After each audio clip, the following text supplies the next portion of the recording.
Oh, now this is a really, really fun stone. I love this stone. So, this particular stone has the identical color to the most expensive top gem quality cashmere sapphires in the world. I mean, the stuff that sells for 250,000 a carat at auction. Look it up. This is the exact identical color. So, of course, I send it over to the GIA because it's fully certified, it's unheated. I picked this stone up in Didi, Madagascar, literally almost 10 years ago, right? And I send it into the GIA to get certified. They bring it and they certify it. They call me, they say, this is Kashmir, correct? I say, no, it's from Didi, Madagascar. They're like, no, you're sure? Because it looks like Kashmir sapphire.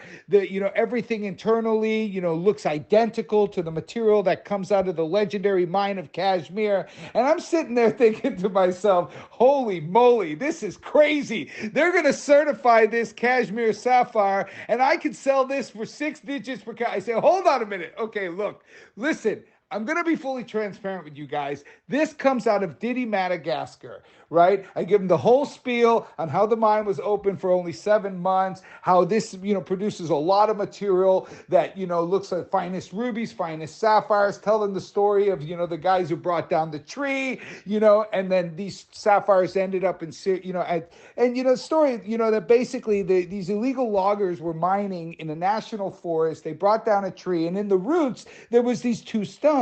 They went over to Tana, the capital, and they sold it to a Sri Lankan guy for $20,000. That Sri Lankan guy sold it in Colombo for $600,000. Those 2 stones ended up selling at auction for $2 million. All of a sudden, we had 10,000 people migrating to the national forest. It is illegal to mine in the national forest. You can't go there. So, of course, I'm in there before anybody, right? And, of course, I'm picking out whatever I can get. And all these, this whole city arrives. And, of course, the military comes in, shuts it down. And that was the end of the Didi mine. But it did produce some of the most amazing colors that basically mimic and look identical to the Kashmir sapphire. So, on this certificate of the GIA, it is inconclusive.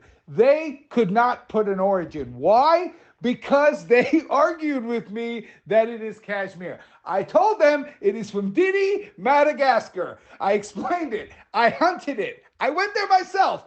I was there. I got it, bought it, brought it back, put it in my backpack, paid the money, and basically brought it back. Anyway, long story short, you've got a gemstone that looks identical quality to the most expensive cashmere sapphires in the world. The stone pops, it's electric, it's got amazing blue saturation to it, beautiful design, all about the solitaire sapphire. If you like a piece of history, I hope you enjoyed that because I sure enjoyed it going back and forth with the GIA on the stone. Beautiful quality, excellent material. I've had it on display for many, many years. There's about 6 or 7 stones in the world, or 6 or 7 stones that I've ever seen that are like this. And I had them, and basically I put them on display, sent them to different labs so they can actually learn, because the only way they learn what is through us supplying samples, because they don't know.